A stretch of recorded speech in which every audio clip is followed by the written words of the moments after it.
Nadie llora en su luna de miel de esa manera, no con ese silencio, no con esa clase de quietud que no se parece al descanso, sino a algo que se ha roto por dentro y ya no sabe cómo hacer ruido. Cartagena estaba afuera, viva y ruidosa, con su olor a mar y sus calles de colores que parecen inventadas para que la gente sea feliz. Pero dentro de esa habitación del hotel, con el océano visible a través del ventanal y las velas que alguien había encendido sin saber que esa noche no habría nada que celebrar, el aire era distinto, pesaba, tenía la textura de las cosas que se han callado demasiado tiempo. Andrés estaba sentado al borde de la cama, completamente vestido, como si nunca hubiera tenido intención de quedarse, las manos entrelazadas sobre las rodillas, la mirada fija en el suelo de mármol, en ningún punto específico, solo mirando hacia abajo, como si el piso pudiera decirle algo que él todavía no entendía. Valentina estaba de pie junto al ventanal, de espaldas a él. Su bata blanca reflejaba levemente la luz de la ciudad que entraba desde afuera, y su silueta parecía la de alguien que lleva mucho tiempo parada en un lugar del que no sabe cómo salir. Habían llegado esa tarde, el vuelo había sido tranquilo, la conversación, educada, habían hablado del clima, del hotel, de algo que ninguno de los dos recordaría después. Esa clase de conversación que existe solo para llenar el espacio, entre dos personas que no saben todavía que son él, uno para el otro. La cena había sido igual, correcta, ordenada, como una reunión de trabajo entre dos personas que se respetan pero no se conocen, y luego el silencio, un silencio que fue creciendo poco a poco, llenando cada rincón de la habitación, hasta que se volvió imposible de ignorar. Fue Valentina quien lo rompió, no se volteó, siguió mirando el mar, y su voz salió baja, casi como si le hablara al vidrio, como si necesitara que el océano también escuchara lo que estaba a punto de decir. Andrés, tengo que decirte algo. Algo que debí haberte dicho antes de que firmaras ese papel. Él no se movió. Ella respiró, una sola vez, profunda, como alguien que se prepara para saltar desde un lugar muy alto, y entonces habló. Le dijo que estaba enamorada de otra persona, que llevaba 3 años amando a alguien en silencio, a escondidas, con esa clase de amor que no pide permiso y que no desaparece solo porque alguien con poder lo ordene. Le dijo que nunca había querido esta boda, que había suplicado, que había llorado, que había intentado de todas las formas posibles que su padre entendiera que una persona no es una firma en un contrato, que una vida no se puede entregar como parte de un acuerdo entre hombres que nunca le preguntaron nada. Le dijo que cada noche antes de la boda se había acostado con el peso de algo que no tenía nombre, que el día de la ceremonia, mientras caminaba hacia el altar con su vestido blanco y su ramo de flores y su sonrisa construida con tanto cuidado, por dentro sentía que se estaba despidiendo de sí misma, que había estado presente en esa iglesia solo con el cuerpo, que el resto de ella estaba en otro lugar, con otra persona, en una vida que su padre había decidido que no merecía existir. Cuando terminó de hablar, la habitación quedó completamente quieta. Valentina se abrazó a sí misma, todavía de espaldas, esperando la rabia, la humillación, las palabras duras que sentía que merecía, esperando que él dijera algo que le confirmara que el mundo funcionaba exactamente como siempre le habían dicho, que las mujeres que no obedecen terminan solas, avergonzadas, destruidas. Pero Andrés no dijo nada de eso. Andrés no dijo nada, y fue ese silencio, diferente al anterior, más profundo y más extraño, el que finalmente hizo que Valentina se volviera a mirarlo. Él tenía los ojos puestos en ella, sin rabia, sin sorpresa, con una expresión que ella no supo descifrar en ese momento, una mezcla de algo que parecía dolor y algo que se parecía, de manera desconcertante, a la comprensión, como si ya lo supiera, como si, de alguna manera que ella no podía explicar todavía, él hubiera llegado a esa habitación sabiendo exactamente lo que ella iba a decir. Valentina abrió la boca para hablar, pero no encontró las palabras, y Andrés, finalmente, bajó la mirada otra vez hacia el suelo. Afuera, el mar seguía igual, indiferente, constante, ajeno a todo lo que estaba comenzando a derrumbarse en silencio dentro de esa habitación iluminada por velas que nadie había pedido, en una luna de miel que ninguno de los dos había elegido, y sin embargo, algo en ese momento, frágil e inexplicable, parecía apenas comenzar. Para entender lo que ocurrió en esa habitación de Cartagena, hay que retroceder, hay que ir más atrás de la boda, más atrás del anillo, más atrás incluso del momento en que las dos familias se sentaron a una mesa y decidieron el futuro de dos personas que no estaban presentes en esa conversación. Hay que ir hasta el origen de todo. Andrés Villanueva tenía 31 años cuando su padre lo llamó a su oficina, un martes por la tarde y le dijo, con la misma calma con la que podría haber comentado el clima, que se iba a casar. No fue una pregunta, Andrés lo supo desde el tono, desde la manera en que su padre estaba sentado detrás de ese escritorio enorme de madera oscura, con las manos juntas sobre la superficie y la mirada directa, sin parpadear. Era la postura de un hombre que ya había tomado una decisión y solo estaba cumpliendo el trámite de informarla. Andrés era arquitecto. Diseñaba viviendas en barrios que la gente de su apellido visitaba únicamente cuando los llevaba el noticiario. Pasaba sus días entre planos y comunidades, entre familias que necesitaban un techo digno y un Estado que rara vez los escuchaba. Era tranquilo, metódico, con esa clase de inteligencia que no necesita hacer ruido para existir. Dentro de su familia, sin embargo, era casi invisible. No tenía el carisma agresivo de su hermano mayor, ni la ambición que su padre consideraba una virtud esencial en los hombres que llevaban el apellido Villanueva. Era el hijo que siempre había hecho lo correcto sin que nadie se lo agradeciera demasiado, y quizás por eso, cuando su padre le dijo lo de la boda, no gritó, no golpeó el escritorio, no hizo ninguna de las cosas que una persona con menos paciencia habría hecho en ese momento. Preguntó por qué. Su padre le habló de alianzas. Le habló de la familia Salcedo, de su posición, de la importancia de consolidar ciertos lazos en momentos en que los negocios necesitaban estabilidad. Le habló con el vocabulario de los hombres que llevan décadas tratando las relaciones humanas como transacciones, con tanta naturalidad que casi lograba que sonara razonable. Casi. Andrés escuchó todo, asintió en los momentos correctos, y cuando salió de esa oficina, caminó hasta su automóvil, se sentó adentro sin encender el motor y se quedó en silencio durante un largo tiempo. No estaba pensando en la boda, estaba pensando en su padre, en la manera en que había hablado, en lo que no había dicho, porque Andrés conocía a ese hombre mejor de lo que el hombre lo conocía a él, y había algo en esa conversación, una capa debajo de las palabras, que no cerraba, una deuda que no era de dinero, un favor que no tenía nombre. Decidió que iba a encontrar la respuesta, pero eso vendría después. Valentina Salcedo había crecido aprendiendo a hacer exactamente lo que su padre necesitaba que fuera en cada momento. En la infancia,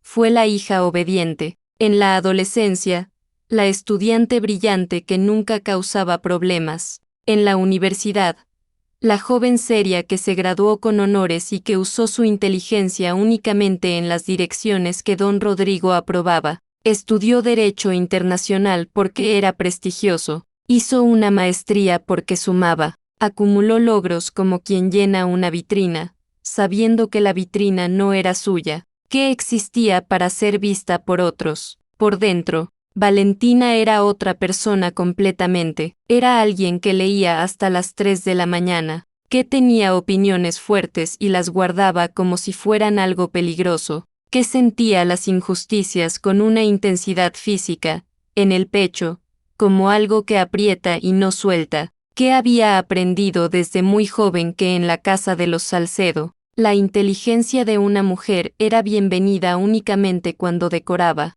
nunca cuando desafiaba. Gabriel había llegado a su vida 3 años atrás. en un evento al que Valentina había asistido por compromiso y del que había querido escapar desde el primer momento. Él era periodista, cubría temas de corrupción institucional con esa clase de convicción tranquila que tienen las personas que eligieron su trabajo porque realmente les importa, no porque les quedara bien en el currículum. No tenía el apellido correcto ni las conexiones que en el mundo de los Salcedo abrían puertas. Tenía, en cambio, algo que Valentina no había encontrado antes en ninguna persona de su entorno, la costumbre de decir exactamente lo que pensaba, sin calcular primero el impacto. La primera vez que hablaron, discutieron, la segunda, también, la tercera, Valentina se dio cuenta de que esas conversaciones eran lo más viva que se había sentido en años. Se enamoró de él de la manera en que ocurren las cosas inevitables,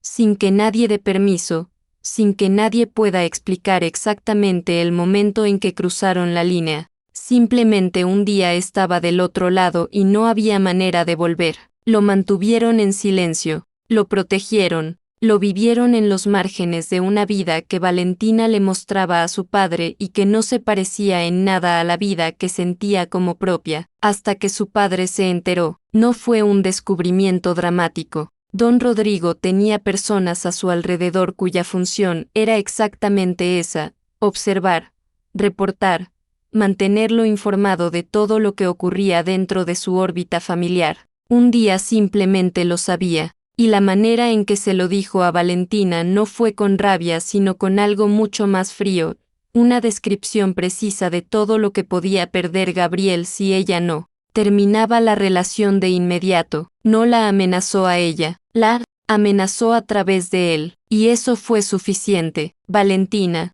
cortó con Gabriel en una llamada que duró 11 minutos y que le costó más de lo que fue capaz de mostrarle a nadie. Le dijo que había decidido seguir otro camino, que lo sentía, que le deseaba lo mejor. Las palabras más vacías que había pronunciado en su vida, dichas con la voz más controlada que pudo sostener, mientras por dentro algo se partía de una manera que no tenía cura fácil. Gabriel no entendió completamente cómo podría haberlo hecho. 8 semanas después, Valentina conoció formalmente a Andrés Villanueva. La reunión fue en casa de los Salcedo, una cena, organizada con la precisión de una operación diplomática, donde cada detalle había sido pensado para comunicar normalidad, para hacer que todo pareciera natural y elegido cuando no era ninguna de las dos cosas. Andrés llegó puntual, saludó con educación, habló lo necesario, y en un momento de la noche, cuando los padres estaban enfrascados en su propia conversación y los dos jóvenes quedaron un instante solos en el silencio incómodo de quienes no saben qué se supone que deben decirse, sus miradas se cruzaron. Fue un segundo, quizás menos, pero en ese segundo, algo pasó que ninguno de los dos mencionó esa noche ni en mucho tiempo después. Una especie de reconocimiento, no de amor, no de atracción, sino de algo más extraño y más triste, la sensación de verse reflejado en alguien que también está atrapado, que también llegó a esa mesa sin haberlo pedido, que también está cargando algo que no eligió. Ninguno dijo nada. La cena continuó, y los meses que siguieron fueron avanzando con la inercia fría de las cosas que nadie detiene, no porque no puedan, sino porque detenerse requiere una clase de valentía que cuesta más de lo que cualquiera de los dos. En ese momento, creía tener, aunque por dentro, en silencio y por separado, los dos estaban comenzando a hacer algo que nadie a su alrededor sospechaba todavía. Los dos estaban buscando la manera de no ahogarse. Hay un tipo de tensión que no hace ruido, no es la tensión de las peleas ni de los portazos ni de las palabras dichas en el momento equivocado. Es más silenciosa que todo eso. Es la tensión de las cosas que se acumulan despacio, día tras día, como agua que sube sin que nadie la vea subir, hasta que un momento cualquiera, sin previo aviso, ya no hay más espacio para respirar. Eso fue lo que vivieron Andrés y Valentina en los meses que separaron aquella cena de la boda. Dos personas moviéndose en direcciones opuestas, cargando cada una su propio peso, sin que ninguna supiera exactamente lo que la otra estaba haciendo en la oscuridad. Valentina comenzó a ver a Gabriel de nuevo, no de la manera en que su padre habría temido, no con la intención de recuperar algo que ya sabía que no podía tener.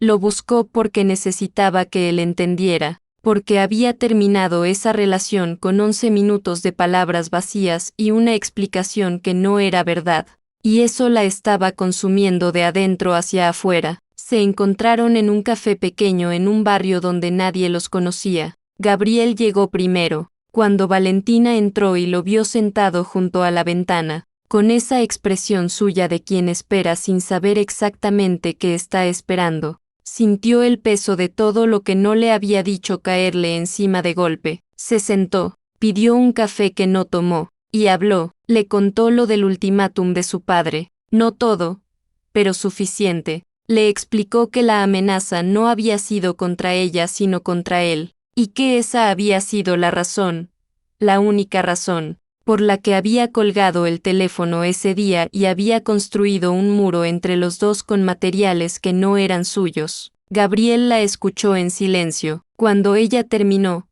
él tardó un momento en responder, y entonces dijo algo que Valentina no esperaba. No dijo que la entendía, no dijo que estaba bien, dijo que todavía la amaba, que si ella quería, podían irse, que podían tomar lo poco que tenían y construir algo lejos de todo eso, lejos de su padre, lejos de los Villanueva, lejos de cualquier apellido que necesitara ser protegido. Valentina lo miró, y por un momento, solo un momento, consideró que podría ser tan simple, pero, entonces pensó en lo que significaba realmente lo que Gabriel estaba proponiendo: huir, desaparecer, dejar atrás no solo a su padre sino también la posibilidad de algún día enfrentarlo, de algún día usar todo lo que sabía y todo lo que era para cambiar algo que estaba mal desde mucho antes de que ella naciera. Gabriel le estaba ofreciendo salvación, pero era una salvación construida sobre el abandono de todo lo demás. No dijo nada de eso esa tarde. Se despidieron en la puerta del café con la distancia de dos personas que se quieren y que saben que ese querer,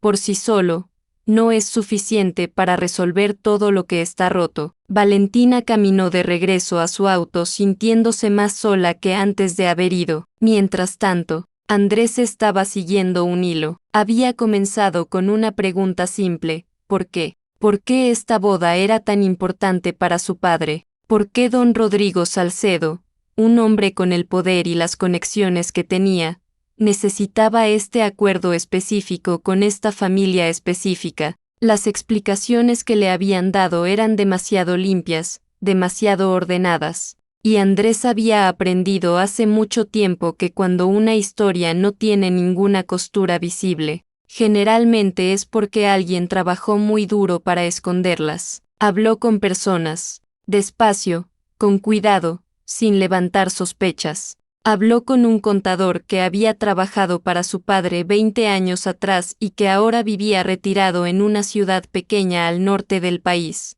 Habló con una secretaria que había renunciado en circunstancias que nadie en la familia había explicado del todo. Siguió nombres, fechas, números, y entonces encontró el ledger. Era un registro contable de una empresa que ya no existía, archivado en una caja de documentos viejos que su padre guardaba en un depósito al que Andrés tuvo acceso gracias a una llave que su madre, sin saberlo, le había dado años atrás para guardar cosas de ella. Lo que encontró ahí no fue una deuda financiera, fue una historia. Hacía 22 años, don Rodrigo Salcedo había tenido su primer negocio grande, una empresa de infraestructura que estaba creciendo, que tenía futuro, que representaba todo lo que él había construido desde cero con sus propias manos. El padre de Andrés había sido su socio, y en un momento preciso, cuando la empresa estaba en su punto más vulnerable, el padre de Andrés la había saboteado desde adentro, había movido contratos, había filtrado información a competidores, había tomado decisiones que en papel parecían errores pero que en realidad habían sido cirugía. La empresa de Rodrigo colapsó, y el padre de Andrés, que ya tenía la información que necesitaba y los contactos que había construido durante la sociedad. Se levantó sobre las ruinas y prosperó, pero no se detuvo ahí, porque también guardó evidencia, documentos que implicaban a Rodrigo en ciertas decisiones tomadas durante la sociedad, decisiones que en contexto eran comprensibles pero que fuera de contexto podían parecer otra cosa completamente. Las guardó como se guarda un arma, no para usarla necesariamente, sino para que Rodrigo supiera que existía, y Rodrigo lo supo, y durante 22 años esa fue la estructura real detrás de la relación entre las dos familias. No una alianza, una cadena, un hombre que tenía poder y otro que tenía el documento que podía destruirlo, y entre los dos, un silencio comprado con favores y con miedo. La boda era el favor más reciente. Andrés se quedó sentado en ese depósito durante un tiempo que no supo medir, con los documentos en la mano y algo moviéndose en su interior que no era exactamente rabia aunque se le parecía, era algo más frío,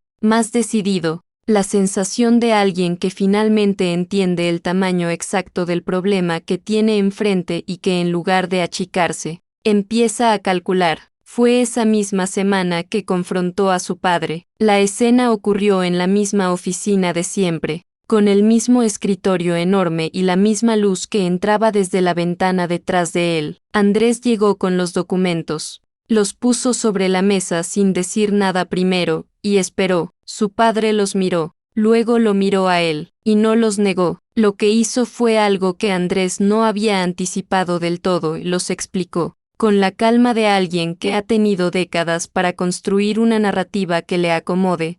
Habló de decisiones difíciles, de un mundo de negocios que no funciona con los principios que le enseñan a uno en la universidad, de lo que significa proteger a una familia y asegurarse de que el apellido sobreviva. Habló como si todo eso fuera simplemente la manera en que las cosas son. Andrés lo escuchó hasta el final, luego recogió los documentos, se levantó, y antes de salir dijo una sola cosa, que la boda iba a continuar, pero que continuaría de una manera diferente. Su padre no preguntó qué significaba eso, quizás porque en algún lugar, debajo de toda esa calma construida con años de práctica, supo que su hijo acababa de convertirse en algo que él no había planeado, alguien que también sabía cómo moverse en silencio. Los días siguientes fueron extraños. Andrés actuaba con normalidad en la superficie, asistía a los eventos familiares,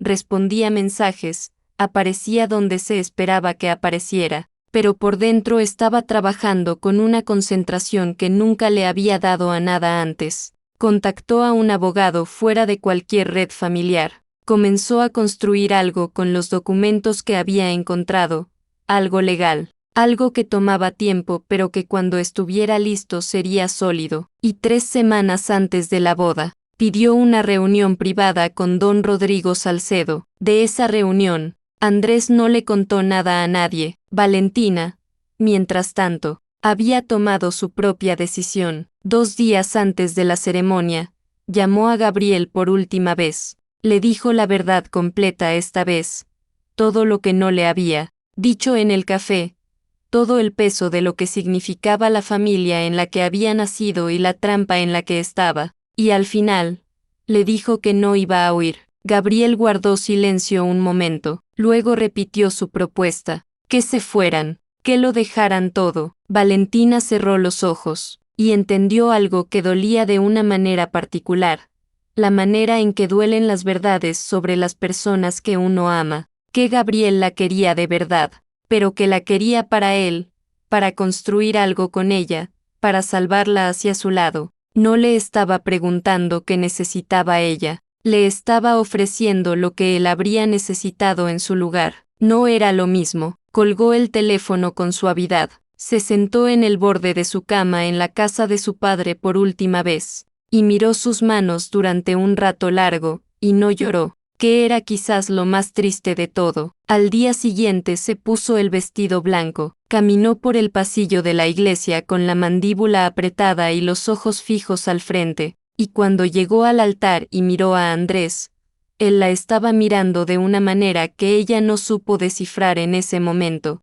No era la mirada de un hombre enamorado. Tampoco era la mirada de alguien que la veía como un trofeo o como un trámite. Era la mirada de alguien que estaba cargando algo, alguien que sabía cosas. Valentina no tuvo tiempo de pensar en eso. La ceremonia continuó, las palabras se dijeron, los papeles se firmaron, y 3 días después, en una habitación de hotel en Cartagena con el mar afuera y velas que nadie había pedido, ella abrió la boca y comenzó a decir la verdad, sin saber que Andrés ya llevaba semanas preparando la suya. El silencio que siguió a las palabras de Valentina no era vacío, era denso, lleno de cosas sin nombre, del tipo de silencio que ocupa espacio físico en una habitación, que se puede sentir contra la piel, que hace que el aire pese diferente. Valentina seguía de pie junto al ventanal, pero ya no miraba el mar, lo miraba a él, y en su mirada había algo que rara vez se ve en una persona que acaba de confesar algo que guardó durante meses. No había alivio,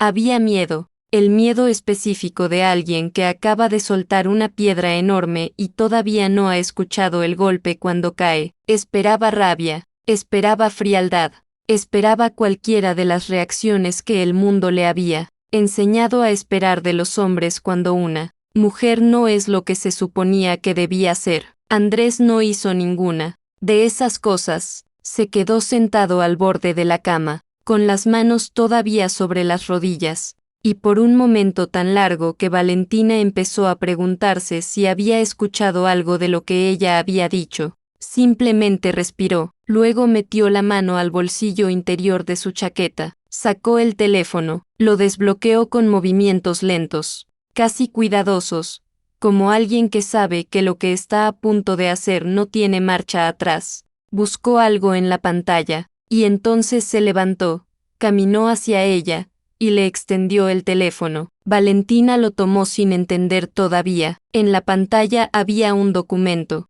varias páginas, encabezado legal, fecha, firmas al pie. Leyó las primeras líneas, luego leyó más despacio, luego dejó de leer y levantó los ojos hacia él con una expresión que no era ninguna de las que había tenido en toda la noche. Era la expresión de alguien a quien el piso acaba de moverse debajo de los pies. Lo que tenía en las manos era una denuncia civil, meticulosamente construida, con fechas y nombres y documentos adjuntos que describían con precisión quirúrgica lo que el padre de Andrés le había hecho al negocio de don Rodrigo 22 años atrás. El sabotaje, la manipulación, la evidencia guardada como arma, la cadena de favores y silencio que había funcionado durante 2 décadas y que había producido, entre otras cosas, esta boda. Estaba firmada, archivada, pero suspendida, con una instrucción legal precisa: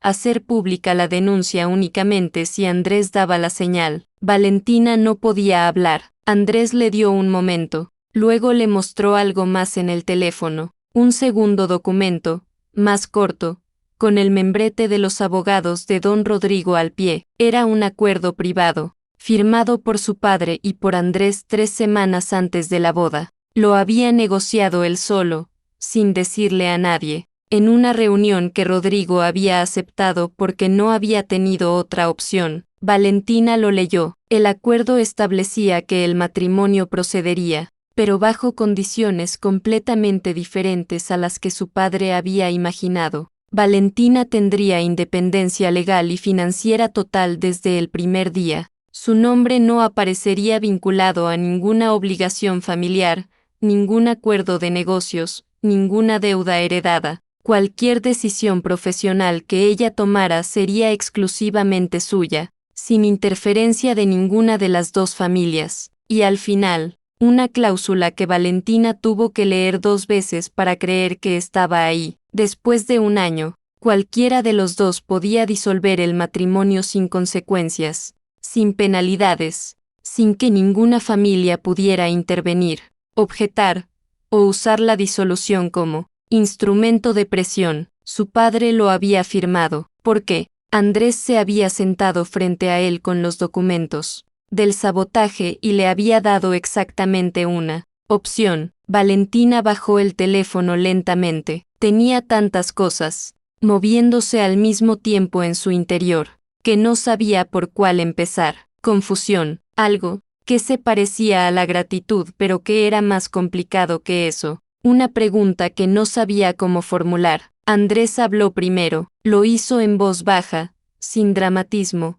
con la misma calma que había mantenido durante toda la noche, como alguien que ha ensayado estas palabras en su cabeza muchas veces pero que ahora las dice sin la protección del ensayo. Le dijo que sabía desde el principio que ninguno de los dos había elegido estar ahí, que cuando encontró los documentos de su padre y entendió la verdadera naturaleza de lo que estaba ocurriendo, tuvo que tomar una decisión sobre qué clase de persona quería ser en ese momento, que llamar a todo off habría sido lo más simple, pero que hacerlo sin desmantelar la estructura que lo había producido habría dejado a Valentina exactamente donde estaba, expuesta, sin protección, con un padre que simplemente buscaría otra manera de usar su vida como moneda, que no quería rescatarla, que no creía que fuera su lugar rescatar a nadie, pero que sí podía cambiar las condiciones del terreno para que ella tuviera opciones reales,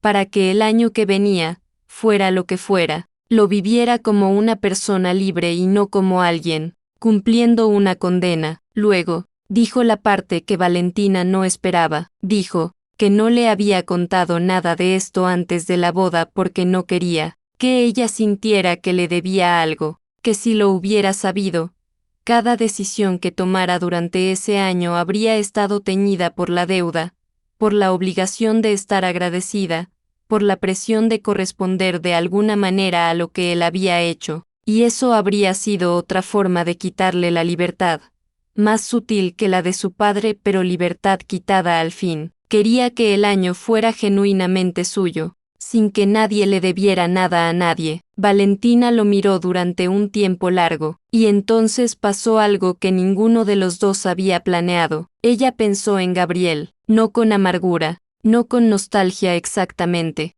sino con la claridad fría y un poco dolorosa de alguien que acaba de ver algo con una luz diferente. Recordó la propuesta de Gabriel en el café. Recordó la llamada 2 días antes de la boda, recordó la manera en que él había dicho vámonos, construyamos algo lejos, como si el amor fuera suficiente para hacer desaparecer todo lo que estaba mal, como si huir hacia algo fuera lo mismo que resolver lo que quedaba atrás. Gabriel la amaba, eso era real, no lo dudaba, pero en el momento más difícil, lo que Gabriel había ofrecido era una salida hacia él, una puerta que conducía a su lado, a su vida, a la versión del futuro que él había imaginado para los dos. Andrés, en cambio, no le había ofrecido nada para él, le había construido una puerta que conducía únicamente hacia ella misma, no le había pedido que lo amara, no le había pedido que se quedara, no le había pedido siquiera que estuviera agradecida.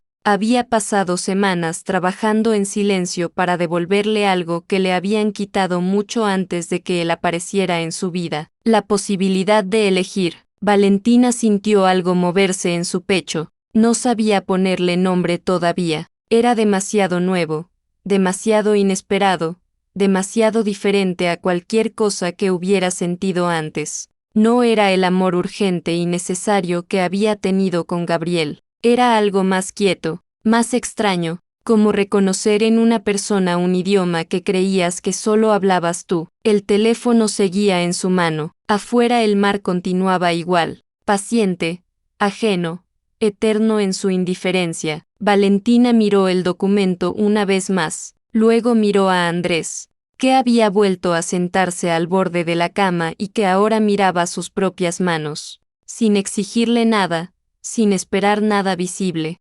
simplemente presente en esa habitación, como alguien que ha hecho lo que tenía que hacer y que ahora entiende que el resto no le pertenece. Le devolvió el teléfono, despacio, él lo tomó sin decir nada, y en ese intercambio silencioso, algo cambió entre los dos, no de manera dramática, no con palabras ni con gestos grandes, sino de la manera en que cambian las cosas que importan de verdad, despacio, casi sin que uno lo note, como cuando el cielo empieza a aclarar antes del amanecer y todavía no es de día pero ya, tampoco es completamente de noche. El año que tenían por delante era todavía una incógnita, pero por primera vez desde que todo esto había comenzado, esa incógnita no se sentía únicamente como una amenaza, se sentía, apenas, como una posibilidad. Hay años que duran lo que duran en el calendario y hay años que duran toda una vida. El que vivieron Andrés y Valentina fue de los segundos. No fue un año fácil, no fue un año romántico en el sentido en que la gente imagina el romance. No hubo grandes declaraciones ni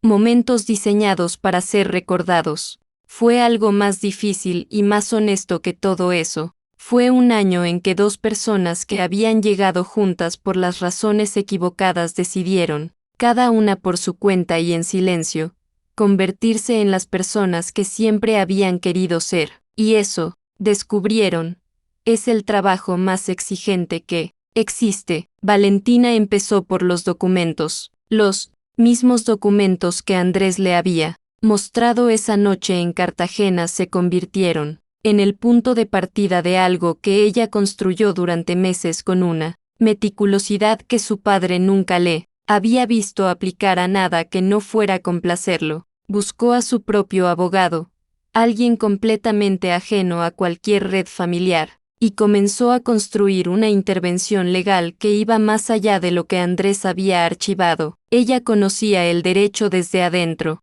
sabía exactamente qué palabras usar, qué pruebas importaban, qué argumentos sostenían su peso ante un juez. Y lo que construyó no fue solo una denuncia, fue un expediente completo que documentaba décadas de prácticas coercitivas entre las dos familias, incluyendo la manera en que esas prácticas habían afectado a personas concretas, empleados, socios menores, comunidades alrededor de los negocios que ninguno de los dos patriarcas había considerado nunca como parte de la ecuación. Cuando el expediente estuvo listo, Valentina lo presentó. Lo que vino después fue una tormenta, no de violencia, no de escándalos de portada, sino de la clase de consecuencias que ocurren cuando la verdad entra en los espacios donde siempre se había mantenido afuera. Reuniones canceladas, invitaciones que dejaron de llegar, teléfonos que tardaban más en ser respondidos. La arquitectura social que el apellido Salcedo había construido durante generaciones empezó a mostrar sus costuras, y algunas de esas costuras cedieron. Don Rodrigo no le habló a Valentina durante semanas. Cuando finalmente lo hizo, no fue para pedirle que se detuviera, fue para decirle, con una voz que ella nunca le había escuchado antes, una voz que tenía dentro algo parecido al cansancio, que no entendía en qué momento había dejado de conocerla. Valentina lo miró a los ojos, y le dijo, con toda la calma que había tardado 28 años en aprender a sostener, que nunca la había conocido, que había confundido obediencia con identidad durante tanto tiempo que cuando ella finalmente era ella misma, le parecía una extraña. No lo dijo con crueldad. Lo dijo con la tristeza específica de alguien que hubiera preferido no tener que decirlo. Su padre no respondió, y Valentina salió de esa conversación sintiendo algo que no esperaba sentir. No victoria, no alivio exactamente, sino una especie de duelo tranquilo, como quien entierra algo que amó y que nunca fue del todo real, y que llora no por lo que pierde sino por lo que nunca pudo ser. Andrés, mientras tanto, inauguró el proyecto que había estado construyendo durante 2 años. Era un conjunto de viviendas en el sur de Bogotá, 47 unidades, diseñadas con materiales sostenibles, con espacios comunes pensados para comunidades que rara vez tenían acceso a ese tipo de infraestructura. No era un proyecto que apareciera en las revistas de arquitectura que su familia leía. No era el tipo de obra que generaba contratos con el gobierno ni reuniones en pisos altos de edificios de vidrio. Era exactamente el tipo de proyecto que Andrés había querido hacer desde el principio. antes de que el apellido Villanueva y todo lo que conllevaba empezara a pesar sobre él como algo que había que justificar constantemente. El día de la inauguración no fue a ningún familiar, fue con los residentes, con las familias que habían estado en el proceso desde el diseño, que habían dado su opinión sobre los espacios, que habían visto crecer el edificio desde los cimientos. Alguien tomó una fotografía ese día, informal, sin preparación, donde Andrés aparece rodeado de personas que están sonriendo de una manera que no tiene nada de protocolo. Era la fotografía de alguien que finalmente estaba en el lugar correcto, en el apartamento que compartían. La vida durante ese año tuvo una textura que ninguno de los dos habría sabido describir con precisión si alguien les hubiera preguntado. No era una convivencia de pareja en el sentido convencional. Tenían sus espacios, sus rutinas separadas, sus silencios que no eran incómodos sino simplemente propios de dos personas que se respetan lo suficiente como para no llenar cada momento con ruido innecesario. Pero había otras cosas, había conversaciones que comenzaban tarde en la noche, cuando ninguno de los dos tenía guardia que mantener, cuando el cansancio del día disolvía las capas de cuidado con que ambos se movían por el mundo, conversaciones sobre trabajo, sobre familias, sobre lo que cada uno había creído de sí mismo durante años y lo que había resultado no ser del todo verdad. Conversaciones que se extendían hasta que afuera empezaba a clarear y ninguno de los dos había notado el tiempo pasar. Había un momento, un único momento, que Andrés guardó durante mucho tiempo sin decírselo a nadie. Fue una tarde de martes. Sin ninguna razón particular, Valentina estaba leyendo en el sofá, con los pies recogidos debajo de ella y una taza de té que se había olvidado de tomar. Alguien dijo algo en el programa que tenía puesto de fondo, algo que no era especialmente gracioso, y ella soltó una carcajada breve, genuina, completamente desprevenida, el tipo de risa que ocurre cuando una persona no está pensando en cómo suena sino simplemente en lo que siente. Andrés estaba en la cocina y la escuchó, se quedó quieto un momento, y luego, con cuidado, como quien hace algo que sabe que tiene un peso que no quiere examinar demasiado de cerca, se volvió hacia el fregadero y siguió con lo que estaba haciendo, pero algo se había movido en su interior que no supo ignorar de él. Las semanas que precedieron al fin del año fueron extrañas de una manera diferente a todo lo anterior.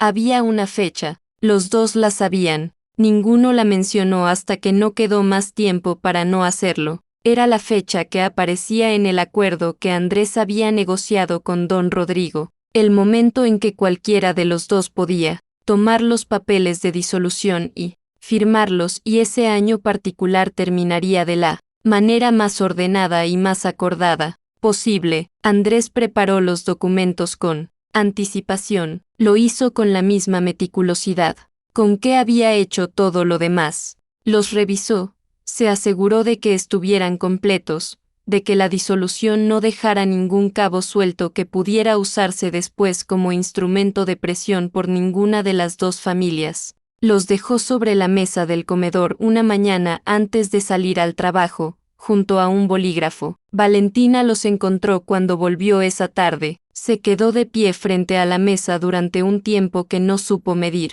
Los miró, leyó las primeras líneas. Luego levantó la vista y miró el apartamento, los espacios que habían aprendido a compartir de una manera que no parecía provisional, aunque siempre había sabido que lo era. Pensó en el año, pensó en lo que había hecho con él, en la mujer, que era ahora comparada con la que había llegado a Cartagena con la mandíbula apretada y el alma dividida entre la obligación y la rabia. Pensó en su padre, en las conversaciones difíciles, en el duelo tranquilo de las verdades dichas tarde. Pensó en Gabriel, con una ternura sin urgencia, la manera en que se recuerda algo que fue real y que ya pertenece a un capítulo cerrado. Y pensó en Andrés, en las conversaciones de madrugada, en la manera en que él escuchaba, completamente, sin preparar su respuesta mientras ella todavía hablaba, en los silencios que nunca habían sido vacíos,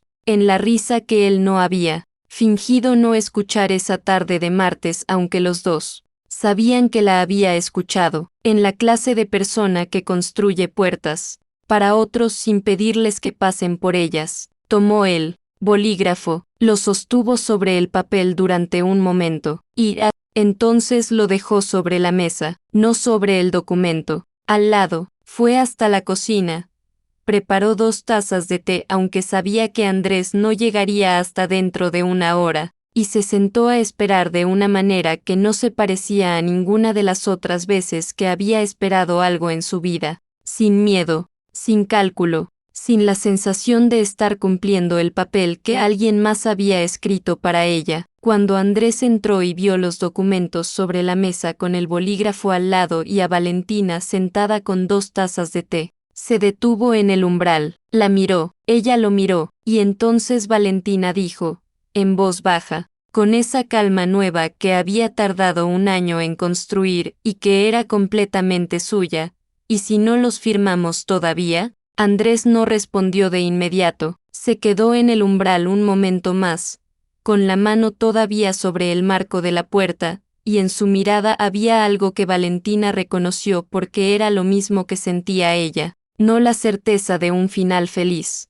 no la promesa de que todo lo que había sido difícil dejaría de serlo, sino algo más honesto y más duradero que todo eso, la disposición de seguir eligiendo. Se acercó a la mesa despacio, se sentó frente a ella, tomó la taza de té, y el bolígrafo quedó donde estaba, sobre la mesa, junto a unos documentos que nadie firmó esa noche. Afuera, Bogotá continuaba con su ruido y su lluvia y sus millones de personas viviendo sus propias historias complicadas. Adentro, en ese apartamento que había sido un acuerdo y que se había convertido en algo para lo que ninguno de los dos tenía todavía el nombre exacto, 2 personas que habían llegado a una misma mesa por las razones más equivocadas del mundo estaban descubriendo, despacio y sin garantías, que a veces lo que uno no eligió termina siendo lo único que, con el tiempo y con trabajo y con una honestidad que cuesta,